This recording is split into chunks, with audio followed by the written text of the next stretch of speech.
What's going on, Aces? Welcome back to the channel. I hope that you guys are having a wonderful weekend. Let's get into this Love and Marriage Huntsville recap, Season 9, Episode 10, Open House, Closed Mouths. The episode begins with Ken and Trish, and they are talking about their future. And first of all, let me just give Trish a big congratulations because she is transitioning from being an engineer for the past 18 years to entrepreneurship, and she wants to open her own fitness studio and go into fitness training full time. I have to say, this was the first time I, heard or paid attention to Trish saying that she was an engineer for 18 years, but I would have never guessed that she was an engineer. I don't know why. Listen, I don't know if it's because her have been previously married to Marquez, or that she has stumbled a lot in regards to her storytelling. But being an engineer, you have to be, logical, practical. You have to, of course, build and you have to engineer things, right? She has built her physique. I'll say that. I definitely can see that. But I was just surprised, pleasantly surprised. And I think Ken is a truck driver. So they definitely are bringing in some, nice amount of coins. But she said that she's tired of the 9 to 5 and she wants to transition into being a full-time physical fitness trainer. So congratulations to them. But she's essentially nervous, right, about, marrying Ken. He's kind of trying to not pressure her per se, but trying to get her to pinpoint a time when she'll be ready to get married. And she's, dragging her feet. So we'll see how that goes. Okay, so the next scene is when Maurice goes and he is visiting Martell. And, right off the bat, Maurice is being shady. He's like, do I need to take off my socks and shoes? He's like, no, man, you're good. I don't know if this is Martell's home or if he's like renting it or it's an Airbnb for the show. Who knows? Because he's had not only Maurice over, but later in the episode, he also has his therapist come over. So I don't know. But he said that it's enough room for him and his children. So that's a wonderful thing. So he goes and he talks about how he is worried about the relationship dynamic of the group. And it's unfortunate because you can see it literally falling apart. I feel like this group is just imploding. And he talks about how Melody is on the offensive. I feel like she's more on the defensive because so many people have been coming for her in previous seasons. And so now I feel like if she is on, an attack mode, seemingly that it's a result of people's actions towards her. But there's a lot of or a lack, I should say, a lack of self-awareness in this group and accountability. But that's what I guess Maurice, he goes into lawyer mode because he's, talking about how while he misses the bubbly and the fun Melody, he also sees Martell and how, Martell, his faults and flaws, he points them out, his relationship with Marsau and things like that. And so Martell deflects as usual, and Maurice combats, and he's like, "Oh, so you're infallible." Martell's like, What does that mean?" and so and so Maurice tells him, that basically means like you're without fault or flaws. Everything is everybody else's fault. And, Martell's like, I mean, Maurice, dang, I know you're a lawyer, but, and see, here's the thing. Again, going back to the lack of self-awareness, Martell does that often to the point where I think that he's not even conscious of it. I don't think that he's aware of the fact that he tries to either deflect or point out everybody else's faults and flaws. I think he does that as a protective measure. And so, yeah, I think, you know what happened to Dr. Francis? I'm gonna bring that up later when I get to the therapist. But That was my initial thought because Dr. Francis was really good. Maybe he was too good. But anyway, that's where their relationship ends. Maurice, I guess he's going to try to repair the group as best as he can. He has more things to worry about between his lawsuit with, OWN and Miss Black Titanic and the whole. Well, I know the DUI just got recently dismissed, but yeah, he has enough on his plate. But people need to film with Martell separately because he can't be around Melody. So Trish goes to visit Kimmi for some advice because Kimmi transitioned out of being a nurse, her 9 to 5 in corporate America or in the hospital, to being an entrepreneur and helping her husband in business. Which, listen, if you guys remember earlier seasons, Kimmi said she did not want to be an entrepreneur just because Maurice did. You guys remember that she was very adamant about being a nurse. I feel like Maurice has worn Kimmi down. I really do.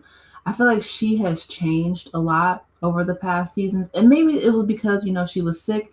He was not protecting her. He was constantly embarrassing her from, the things that he was saying about her online. One common theme that I'm recognizing, not only in this show, but a lot of Carlos King shows, is that these men do not respect their wives. They just flat out don't. I feel like the only one who does is Ken. And because Trish had such a negative experience with Marquez, I feel like that's clouding her judgment. And it's hurting her ability to see that Ken is really, a great guy for her. He's a good man, Savannah. A good man. But Trish, she spills the tea and she lets Kimmi know that it was actually Chris. And if you guys listen closely, she says Chris is her mother's cousin, not her cousin. But she said Chris Fletcher is the one who told Martell to DM me. Chris is sneaky. Like, he's quiet, but he is someone who is really, in my opinion, just conniving. We already know that he has an issue with stepping out on his marriage, but it's like the more we find out about Chris, his character cracks are showing. Man. And child, speaking of character cracks, so Martell invites his, I guess, new therapist, Dominique, to his home. She said that her office is really, noisy. And so the best place for them to do their session would be in his house. And so, Martell, she asked him about what are we working on as far as, his self-improvement. First, he brings up the kids. Then he brings up other people he's cutting off in his life. She's trying to get him to focus on himself. And he, again, just deflects. And I was wondering, what happened to Dr. Francis? And you know what I think it is? I think that Dr. Francis told Martell just a little bit, not even the whole truth, just a little bit of truth about himself. You guys remember during one of their sessions in Dr. Francis's office, that's when he called Ariane Curry a peasant on national television. And also when they had that couples retreat with him and his wife, and he basically called out the Whitlows for, leaving early. Tiffany was made up an excuse about work, whatever. And he's like, okay, well, obviously this isn't a priority to you because you knew that you had this on your schedule before you had a work event or whatever. And so Tiffany got up. Not only did she leave Dr. Francis at the retreat, child, they left the show. But I feel like Dr. Francis, he might have told Martell just a little bit of truth, and Martell, he couldn't handle the truth. So this therapist, she doesn't say it verbally, but when she asks him about what he thinks that he needs to work on, and he's like, well, nothing else really. Her face, like she curled them lips up, child. He's like, okay, well, you tell me, what do you think I need to work? What do you think I'm broken about? That's what he said. Um, I feel like there are so many unresolved issues, and until, like she said, focusing until Martell is willing to do the work. She says, have you tried mindfulness? Have you tried praying? He really needs to focus on just looking inward.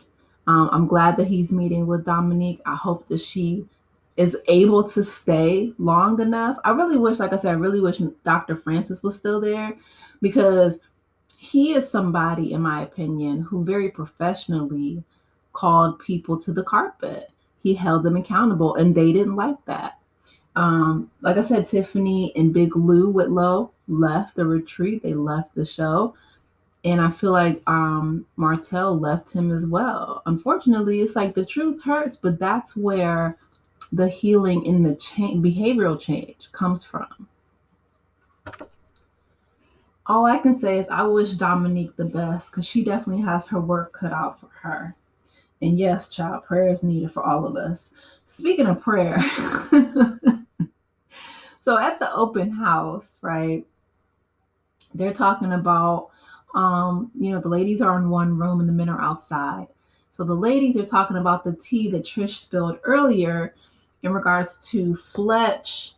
They were at the gym and Martell was asking him about the women working out there. And he essentially pushed Martell to, DM Trish. And so he's like, are there any good looking, women there? It's a gym. Of course there's good looking women there. And so Fletch is like, yeah, there's plenty of good looking women. And so he sets his eyes, I guess, on Trish. And I'm sitting here thinking, do they not know that they were related? Or I don't know if they're just being ambiguous for the show. I think that that's what they're doing, because they panned to an earlier scene, if you guys remember a few episodes ago. Martell and Trish knew each other through his brother, through high school. So I don't know if they're trying to act like we're the dumb ones or we're not paying attention.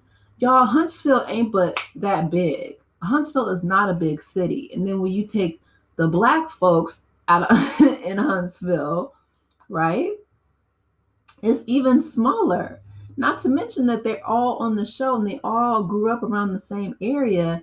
Like, of course, you guys are going to know each other. And Trish and Chris Fletcher are related. I'm thinking, like, listen, listen, listen, listen, listen to my Alabama brethren. I promise you, the audience members are not slow. Okay. I don't know. Like I said, if they're trying to act vague, because if you guys remember when Martell walked in and Trish, they tried to act like they didn't know each other, and then come to find out that they were training, at Martell's house years ago. Melody's trying to find out if they were still married or not. There's so many just vague details that people are skirting around.